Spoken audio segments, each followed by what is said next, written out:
High-speed Gordon. Donald was excited. "The diesels at yon works," he announced, "say that on the other railway there are things called high-speed trains. They have a diesel engine at each end and can go at 125 miles an hour. Gordon snorted. "An engine at each end," he said scornfully. "There's only one of me, but I bet I can go as fast as those smelly boxes on wheels. Probably faster," he added. The others said nothing. They had heard Gordon's boasting before. Gordon was still bragging the next morning. "Speed's nothing to me," he said. "Why, one of my Doncaster cousins went at 126 miles an hour.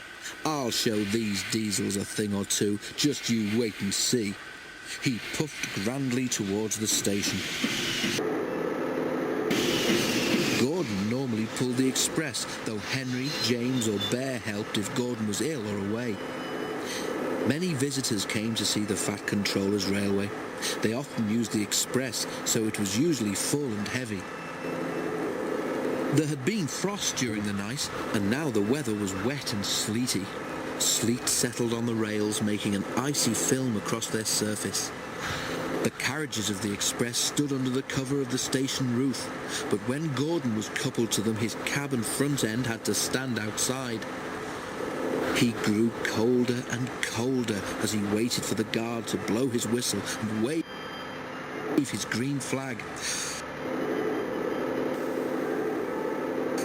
"Come on," he shivered. "Let's get started." At last Gordon heard the whistle. "Come on, come on, come on, come on, come on," he shouted as he tried to pull quickly away.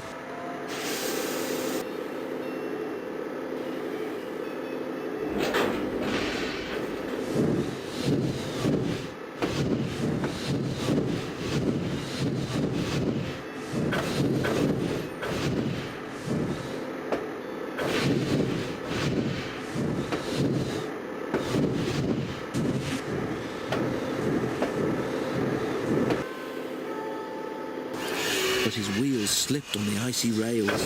The sudden movement made water in his boiler surge forward, and Gordon's driver could not shut off steam. Gordon moved a yard and slithered to a standstill, held back by the heavy train. His wheels spun furiously, but neither Gordon nor his train budged an inch. "Help! Help!" wailed Gordon despairingly, but nobody could. His wheels spun until his rods ached, but he could do nothing to stop them. His driver tried every trick he knew. An inspector came and tried some more, but it was no good. The Fat Controller came to see what the fuss was about.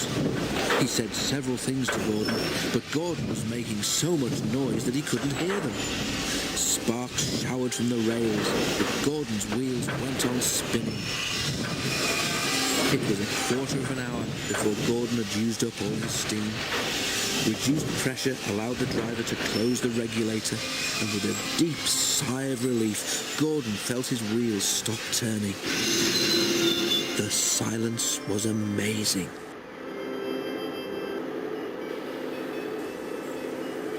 Donald came to take Gordon to the shed, and Henry came to pull the express.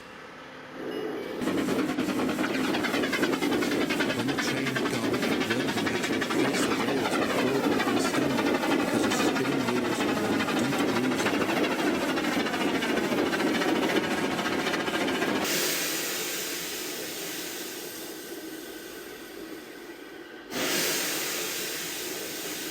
The shed was empty. Donald tactfully remembered another job and left Gordon on his own. But that night Gordon heard a whisper from close by.